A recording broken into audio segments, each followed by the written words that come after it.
बोली बोली थावे वाली मैया की। और हफ्ता दुनिया में पाप मैया DJ Amit Tiwari, DJ Amit Tiwari, DJ Amit Tiwari. आप सुन रहे हैं राहुल सिंह की मधुर आवाज में। Music by Subhash Singh.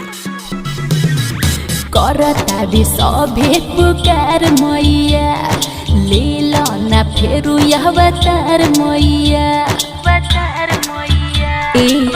सुनो करतारी सभे पुकार मैया, ले लो ना फेरू यह अवतार मैया।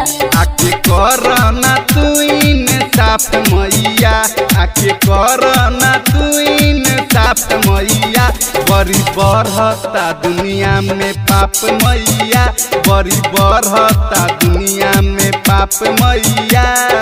DJ Amit Tiwari, DJ Amit Tiwari, DJ Amit Tiwari.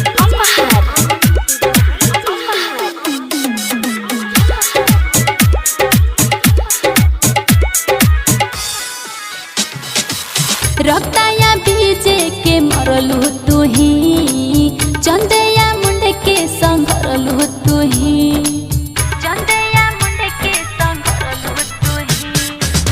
Mahishasura के तरलू माई, रणभूमि में पथरलू तुही। लोभ लालच के होते बाटे जाप मैया, लोभ लालच के होते बाटे जाप मैया। बड़ी बढ़ता दुनिया में पाप मैया, आके करना तू साफ मैया। डीजे अमित तिवारी, डीजे में पाप मैया।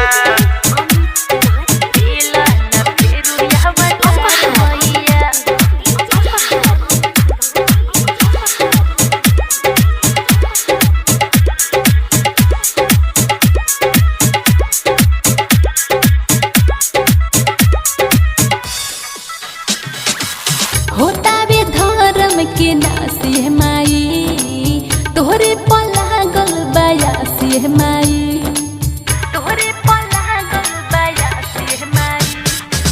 लागता दुनिया बाती नहीं, ऐसा न होता है सास ये माई। राहुल नवीन सुभाष कहे बात मैया, नवीन राहुल सुभाष कहे बात मैया।